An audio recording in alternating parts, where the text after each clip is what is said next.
আসসালামু আলাইকুম। वालेकुम अस्सलाम रहमतुल्लाह वबरकातुह। देसी बांग्लादेशी ना इंडियन? कलीम नहीं भाई देखिए, मैं तो इंडिया का रहने वाला हूँ।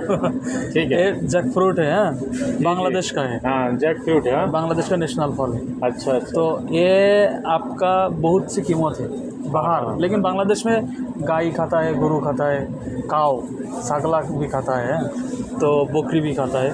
तो ये देखा है इधर सऊदीया में इतना, सिर्फ इतना कटहल है, 100 रियाल 3 हलाल 31 है। 31 वाला का है। हाँ, तो ये कितना होगा बांग्लादेश का मालूम है आपका? नहीं, ये तो मालूम नहीं है। ये बांग्लादेश का हो गया 200 टका।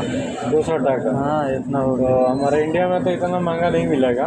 कितना? उस हिसाब से आपको लगभग ये 45 रुपये के आसपास मिल जाएगा, ये और अल्लाह। कम ही लगेगा। बहुत सी कीमत है तब। हाँ हाँ।